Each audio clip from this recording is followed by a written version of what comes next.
Hey guys, അപ്പം ഞാൻ അന്ന് മേടിച്ച ആ ഹോട്ട് എയർ ബ്രഷിൻ്റെ റിവ്യൂ എൻ്റെ അടുത്ത് കുറച്ച് പേര് ചോദിച്ചായിരുന്നു. അപ്പോൾ അവർക്കുള്ളതാണ് ഈ വീഡിയോ. ഞാൻ ആദ്യം എൻ്റെ മുടി രണ്ടായിട്ട് സ്പ്ലിറ്റ് ചെയ്തിട്ടിട്ട് ആ ഹോട്ട് എയർ ബ്രഷിൻ്റെ ഹീറ്റും വിൻഡൊക്കെ ഒന്ന് അഡ്ജസ്റ്റ് ചെയ്ത് കൊടുക്കുന്നുണ്ട്. പിന്നൊരു കാര്യം ശ്രദ്ധിക്കേണ്ട എന്താണെന്ന് വെച്ചാൽ ഹാഫ് വെറ്റ് ഹെയറിൽ വേണം നമ്മളിത് ചെയ്യാൻ, എന്നാൽ അതിന് ബലം ഉണ്ടാവും. ഞാൻ കുറച്ച് ഹെയർ സെറം കൂടി അപ്ലൈ ചെയ്തിട്ടാണ് ഞാനിത് ചെയ്യണത്.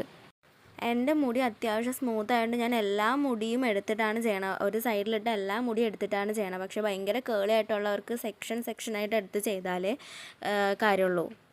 ഇത് ചെയ്ത് അധികം അങ്ങോട്ട് ലോങ് ലാസ്റ്റ് ചെയ്ത് കിടക്കുകയൊന്നുമില്ല. ഒരു 1-2 മണിക്കൂർ. അതിനുശേഷം ഞാൻ അപ്പുറത്തെ മുടിയും കൂടെ ചെയ്യുന്നുണ്ട്. ഇതിൻ്റെ റേറ്റ് വരുന്നത് 1800 രൂപയാണ്. ആമസോണിലാണ് ഞാൻ ഓർഡർ ചെയ്തത്.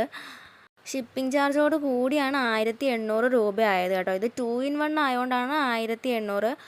3 in 1 ആണെങ്കിൽ 2000 സംതിങ് ആണ് ആവുക. 3 in 1 ഹെയർ ഡ്രയറും കൂടി ഉണ്ടാവും. എൻ്റെ കയ്യിൽ ഹെയർ ഡ്രയർ സെപ്പറേറ്റ് ഉള്ളതുകൊണ്ടാണ് ഞാൻ 2 in 1 മേടിച്ചത്. അപ്പോൾ ഇതാണ് എൻ്റെ ഫൈനൽ ലുക്ക്. എനിക്കിഷ്ടമായി.